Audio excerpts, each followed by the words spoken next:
For the installation of the stem, you will need the stem, the shim, a 6mm Allen wrench, a 5mm Allen wrench, and a 4mm Allen wrench. And this will be the installation video for all ElliptiGO models. Note that the M sub R sub, you don't have to use the shim for those handlebars. So first thing we want to do is remove the existing stem. So using your 5mm Allen wrench, loosen and remove the top cap bolt on the top of your stem, and put this somewhere where you can find it later because you're going to reinstall it with the new stem.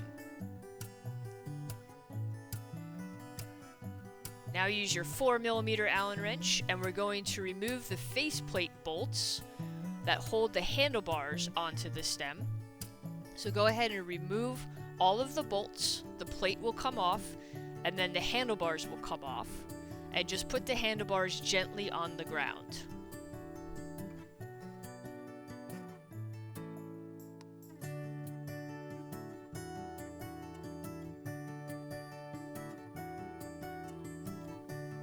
Next, we're going to loosen the stem bolts, and you'll need a 6mm or possibly a 5mm Allen wrench depending on the model year of your stem.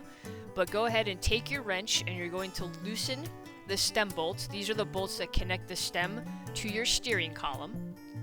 And this is true for the 11R and all of the C series and the sub series models. So this is the same process. Go ahead and pull your existing stem off of your steering column. Let's go ahead and open up our new kinetic suspension stem.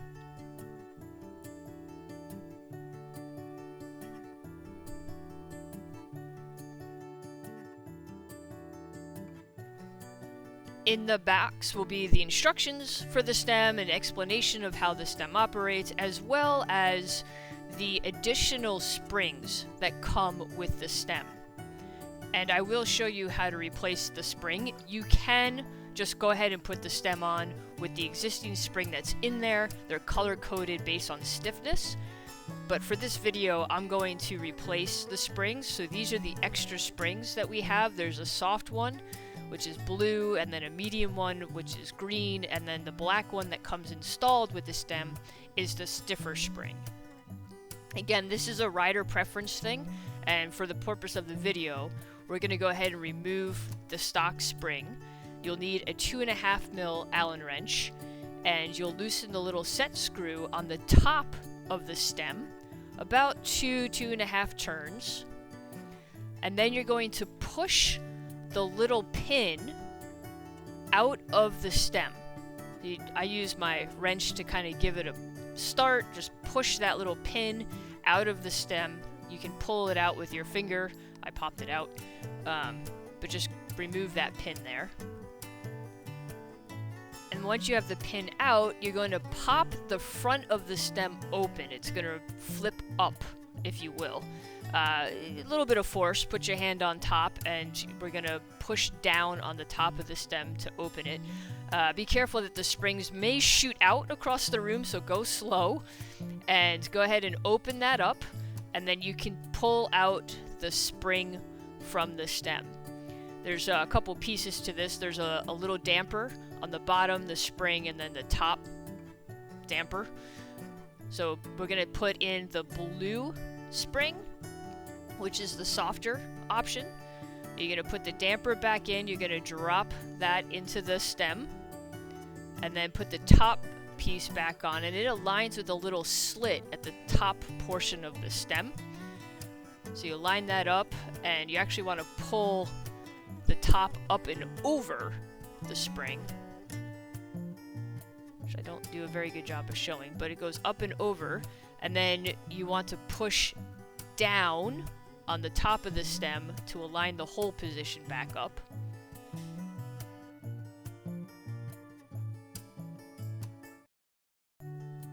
Now we want to slide the pin back in, and note that there's a little cutout on the pin. That's going to align with the set screw. So when we push the pin in, we want to line that little cutout so that it's going to match up with the set screw. I use the table to help push the pin into the stem. So give it a little push, and then get the pin back into position, and once you have it where you want it, you'll use your 2.5mm Allen wrench to tighten the set screw. And you don't need to tighten that set screw super tight, just turn it back the 2.5 turns that you did when you removed it.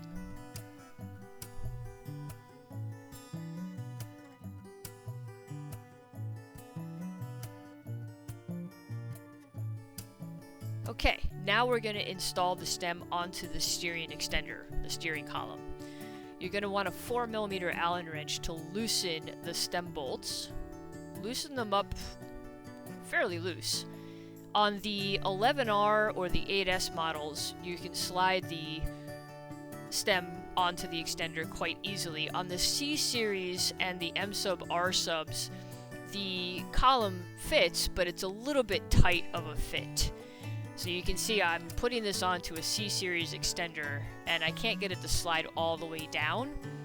So to help me push down on it, I'm going to use a slotted screwdriver, a flathead screwdriver, and I'm going to use the screwdriver to open the gap on the stem where the bolts are, and then push down. So here's my screwdriver. I'm going to wedge it in between the pinch point of the bolts, and when I do that, I'm able to push the stem down. This is mainly for the C series. The 11R 8S, the stem will slide right on. It's just because of the finish of the C series and the M sub R subs may be a little bit tight, and that's okay. It will go down. So mine went down. Just again showing you where I applied the little bit of force with the screwdriver. It's not going to damage anything. So just slide your stem down into position onto your extender, and then you want to make sure you get it aligned with your front wheel. At this point, the bolts are still loose, so you should be able to align the stem to where you want it to be so that it's straight. And then also, don't push the stem too far down on the extender. You should have a little bit of a gap. The top edge of the extender is below the top edge of the stem. And this is for your top cap. So you want to leave a little bit of a gap there when you put the stem on. And again, we're just going to get this lined up with our front wheel. Once you have it lined up with your front wheel, take your 4mm Allen wrench and just lightly tighten the clamp screws just a little bit, just to make sure it doesn't move. And then take your top cap and your 5mm Allen wrench and reinstall the top cap and bolt into the top of the stem. And you're going to tighten this down until you feel resistance of the screw and maybe one extra little turn, but this does not need to be super torqued.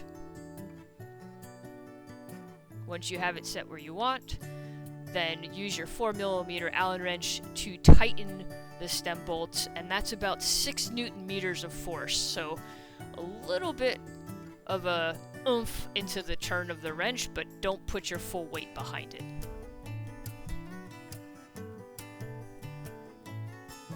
Now we're going to remove the faceplate screws, again with the 4mm Allen wrench. You go ahead and take off all of the bolts. So take the 2 top ones and the 2 bottom bolts out and remove the faceplate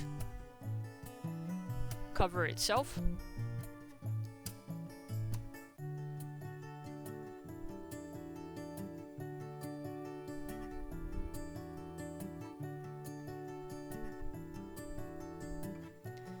For the R sub and M sub models, you do not need the shim. The shim fits for the 25.4mm clamp for the handlebars of the 3C, 8C, 8S, 11R, and sub models.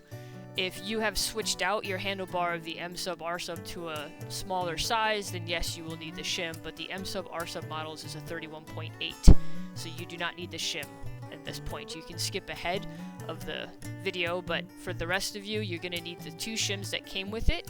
So install 1 shim into the stem, and then once you have that set in there, go ahead and put your handlebars back in. And at this point, you don't have to worry about the positioning of the handlebars. We can fix that once we get the faceplate back in and the bolts to hold it. Make sure you put the other half of the stem, or excuse me, the other half of the shim before you put the faceplate back on. And then put the faceplate over, put the screws in, and tighten with a 4mm Allen wrench. So you want to tighten the screws down enough to be able to hold the handlebar in position, but don't fully torque them down yet because we want to set the handlebar back into our riding position. So once you get the faceplate back on and you've got the screws installed and tight enough to hold everything, then we're going to go ahead and move the handlebar into riding position, and then we'll do the torque of about 5 Nm, which is a turn to a quarter turn past the tightest point. So you don't put a lot of force into that.